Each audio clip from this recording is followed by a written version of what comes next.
Friends, നിങ്ങൾക്ക് drawing ചെയ്യാൻ താല്പര്യമുണ്ടോ? ഡ്രോയിങ് പഠിക്കാൻ ഇൻട്രസ്റ്റ് ഉണ്ടോ? അങ്ങനെയാണെന്നുണ്ടെങ്കിൽ വാ, ഞാൻ ഹെൽപ്പ് ചെയ്യാം. എങ്ങനെയാണെന്നല്ലേ? ഇവർ അഭിനവോദയ ഡ്രോയിങ് ആർട്ടിസ്റ്റാണ്. അപ്പോൾ എൻ്റെ അടുത്ത് ഒരുപാട് കുട്ടികൾ പരാതി പറഞ്ഞിട്ടുള്ളൊരു കാര്യമാണ്, അവർക്ക് അത്യാവശ്യം പടങ്ങളൊക്കെ നോക്കി വരയ്ക്കാൻ നന്നായിട്ട് അറിയാം, പക്ഷേ അവർക്ക് സ്വന്തമായിട്ട് വരയ്ക്കാൻ അറിയത്തില്ല. ഏതെങ്കിലുമൊക്കെ ഒരു കോമ്പറ്റീഷനൊക്കെ പോയി കഴിഞ്ഞാൽ സ്വന്തമായിട്ട് എങ്ങനെ വരയ്ക്കണമെന്ന് അവർക്കൊരു ഐഡിയ ഇല്ല. അപ്പം ആ ഒരു പ്രശ്നം പരിഹരിക്കാൻ വേണ്ടിയിട്ടാണ് ഈ ഒരു വീഡിയോ. അപ്പോൾ ഇതിൻ്റെ കണ്ടിന്യൂസ് ആയിട്ടുള്ള വീഡിയോസ് ഇനി ഈ ചാനലുണ്ടായിരിക്കും. നിങ്ങൾക്ക് ഡ്രോയിങ് പഠിക്കാൻ താല്പര്യമുണ്ട് എന്നുണ്ടെങ്കിൽ തീർച്ചയായിട്ടും ചാനലൊന്ന് സബ്സ്ക്രൈബ് ചെയ്തിരിക്കുക. പിന്നെ ഇതിനകത്ത് ഞാൻ ബേസിക് ആയിട്ടുള്ള ആദ്യം നമ്മൾ ചെറിയ ചെറിയ പടങ്ങൾ വരച്ച് പ്രാക്ടീസ് ചെയ്യുക. അപ്പോൾ അതുകൊണ്ട് തന്നെ ഞാൻ ചെറിയ ചെറിയ പടങ്ങളാണ് ഈ വീഡിയോയിൽ ഉൾപ്പെടുത്തിയിരിക്കുന്നത്. അപ്പോൾ ഇത്തരത്തിലുള്ള പടങ്ങൾ വരച്ച് നിങ്ങൾ കണ്ടിന്യൂസ് ആയിട്ട് പ്രാക്ടീസ് ചെയ്യുക. പ്രാക്ടീസ് ചെയ്തെങ്കിൽ മാത്രമേ നമുക്ക് ഡ്രോയിങ് നല്ല രീതിയിൽ ചെയ്യാൻ പറ്റൂ. അല്ലാതെ ഒരു വീഡിയോ കണ്ടു, അല്ലെങ്കിൽ ഞാൻ ഒരു വീഡിയോ കണ്ടു വരയ്ക്കുന്നുണ്ട് എന്ന് പറയുന്നതിൽ ഒരു അർത്ഥവുമില്ല.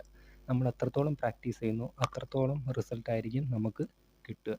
അതുകൊണ്ട് തന്നെ എല്ലാ ദിവസവും പറ്റുമെങ്കിൽ ഓരോ പടങ്ങൾ വെച്ച് വരയ്ക്കാൻ ശ്രമിക്കുക. എങ്കിൽ മാത്രമേ നമുക്ക് നല്ല രീതിയിൽ ഡ്രോയിങ് ചെയ്യാൻ പറ്റൂ. ഓക്കെ, അപ്പോൾ നമുക്ക് വീഡിയോയിലോട്ട് പോയാലോ. ഞാനിവിടെ ആദ്യം ഒരു സർക്കിളാണ് വരയ്ക്കുന്നത്. സർക്കിൾ അല്ലെങ്കിൽ ഒരു സ്പെറിക്കൽ ഷേപ്പാണ് ഞാനിവിടെ വരയ്ക്കുന്നത്. അപ്പോൾ ഞാനിവിടെ കുറച്ച് ഡാർക്കാക്കിയാണ് ഔട്ട്ലൈൻ വരയ്ക്കുന്നത്. വേറൊന്നിനും വേണ്ടിയിട്ടല്ല, ക്യാമറയിൽ ഒന്ന് ക്ലിയർ ആയിട്ട് കിട്ടാൻ വേണ്ടിയിട്ടാണ് ഞാൻ കുറച്ച് ഡാർക്കാക്കി ഔട്ട്ലൈൻ വരയ്ക്കുന്നത്. അപ്പോൾ നിങ്ങൾ ഔട്ട്ലൈൻ വരയ്ക്കുന്ന സമയത്ത് മാക്സിമം എത്രത്തോളം ലൈറ്റായിട്ട് വരയ്ക്കാവോ അത്രത്തോളം ലൈറ്റായിട്ട് വേണം ഔട്ട്ലൈൻ വരയ്ക്കാനായിട്ട്. ഇനി ഒരു സർക്കിൾ വരച്ചതിന് ശേഷം ഇനി അതിന് മുകളിലായിട്ട് ഒരു ചെറിയ സർക്കിൾ വരയ്ക്കുക. അത് നമ്മൾ അതിൻ്റെ ഹെഡാണ് ഉദ്ദേശിക്കുന്നത്. അപ്പോൾ ഇതുപോലൊരു ചെറിയ സർക്കിൾ വരച്ചെടുക്കുക. ഇനി അതിന് ശേഷം നമ്മൾ ആ ഒരു ബേഡിൻ്റെ ഷേപ്പ് ഒന്ന് അറേഞ്ച് ചെയ്യാൻ വേണ്ടിയിട്ട് താഴെയും മുകളിലുമായിട്ടൊക്കെ 2 ലൈൻസൊക്കെ വരച്ച് ആ ഒരു ഷേപ്പ് നമ്മളൊന്ന് മെയിൻറ്റെയിൻ ചെയ്തെടുത്ത്. ഇനി അതിന് ശേഷം നമ്മൾ വരയ്ക്കാൻ പോകുന്നതെന്ന് പറഞ്ഞാൽ അതിൻ്റെ ടെയിലാണ്. ഇപ്പം മുകളിലോട്ടുള്ള ടെയിലും ഞാനൊന്ന് വരച്ചു, അതുപോലെ തന്നെ താഴേക്കുള്ള ടെയിൽ ജസ്റ്റ് ഒന്ന് മാർക്ക് ചെയ്തു. ഇനി അടുത്തത് നമ്മൾ അതിൻ്റെ ലെഗാണ് വരയ്ക്കുന്നത്. ഇപ്പോൾ ഫ്രണ്ട് ലെഗും ബാക്ക് ലെഗും ഒക്കെ ജസ്റ്റ് ഒന്ന് വരച്ച് റെഡിയാക്കി എടുക്കുകയാണ്. അപ്പോൾ അതിന് ആ ഫ്രണ്ട് ലെഗ് വരച്ചു. അതിന് ശേഷം അതിൻ്റെ ബാക്കിലുള്ള ലെഗ് നമ്മൾ ഫുള്ളായിട്ട് വരയ്ക്കേണ്ട ആവശ്യമില്ല. കാരണം ഫ്രണ്ടിൽ ഒരു ഒബ്ജക്റ്റ് ഉള്ളതുകൊണ്ട് ബാക്കിലത് പകുതിയായിട്ടേ കാണത്തുള്ളൂ. അപ്പോൾ പകുതി മാത്രമാണ് ഞാനിവിടെ വരച്ചിരിക്കുന്നത്. ഇനി അതിന് ശേഷം അതിൻ്റെ വിങ്സാണ് വരയ്ക്കുന്നത്. അപ്പോൾ അതിൻ്റെ സൈസൊക്കെ നോക്കിയിട്ട് ആ വിങ്സ് അത്യാവശ്യം ഒന്ന് റെഡിയാക്കി എടുക്കുകയാണ് ചെയ്യുന്നത്. അപ്പോൾ അതിൻ്റെ വിങ്സൊക്കെ വരച്ച് നമ്മൾ നല്ല നീറ്റാക്കി എടുത്തിട്ടുണ്ട്. ഇനി അടുത്തതിൻ്റെ ചുണ്ടാണ് നമ്മൾ വരച്ചെടുക്കുന്നത്. അതിൻ്റെ ചുണ്ട് വരച്ചു, അതുപോലെ തന്നെ അതിൻ്റെ കണ്ണും വരച്ചു. കണ്ണ് ഞാൻ ചെറുതായിട്ടൊന്ന് ഡാർക്കൊക്കെ ഒന്ന് ചെയ്തെടുക്കുക. അപ്പം കൂടുതൽ ഡീറ്റെയിലിംഗ് ഞാനിവിടെ ചെയ്യുന്നില്ല, കാരണം ഔട്ട്ലൈൻ വരയ്ക്കാൻ മാത്രമാണ് ഞാനിവിടെ പറയുന്നത്. ഓക്കെ, അപ്പോൾ എങ്ങനെ നല്ല ഫ്രീ ഹാൻഡായിട്ട് ഔട്ട്ലൈൻ വരയ്ക്കുക എന്നത് മാത്രമാണ് ഞാനിവിടെ മെൻഷൻ ചെയ്യുന്നത്. അതിനുശേഷം അതിൻ്റെ ആ ഒരു ബോഡി സ്ട്രക്ചർ നമ്മളൊന്ന് മാർക്ക് ചെയ്ത് എടുക്കുക. അത്യാവശ്യം ആ കിളിയുടെയൊക്കെ ഒരു ഷേപ്പ് വരത്തക്ക രീതിയിൽ നമ്മളൊന്ന് വരച്ചെടുക്കുക.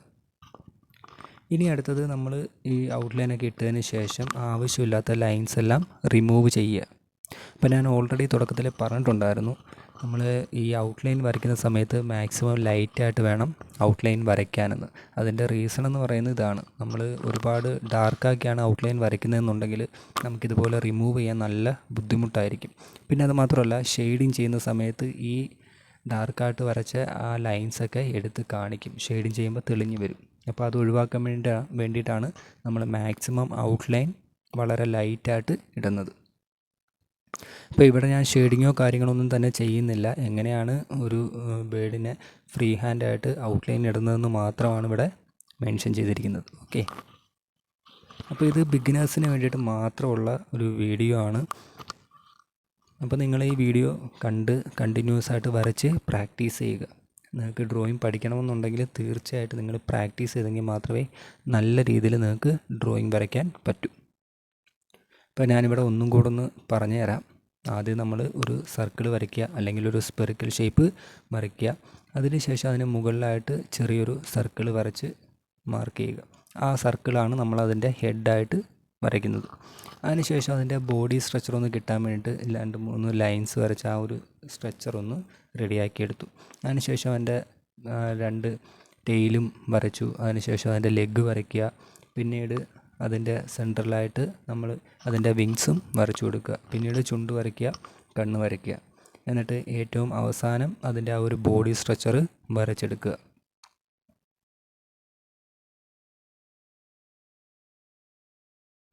അപ്പോൾ കണ്ടില്ലേ നമ്മൾ വളരെ സിമ്പിളായിട്ടൊരു ബേഡിനെ വരച്ചത്.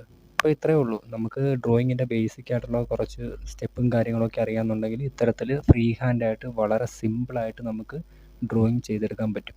അപ്പോൾ ഞാൻ ഇതിനകത്ത് ഡീറ്റെയിലിംഗ് ആയിട്ടുള്ള വീഡിയോസൊന്നും ഉൾപ്പെടുത്തിയിട്ടില്ല. വെറുതെ ഔട്ട്ലൈൻ ഇടുന്നത് മാത്രമാണ് ഞാനിവിടെ കാണിച്ചിരിക്കുന്നത്.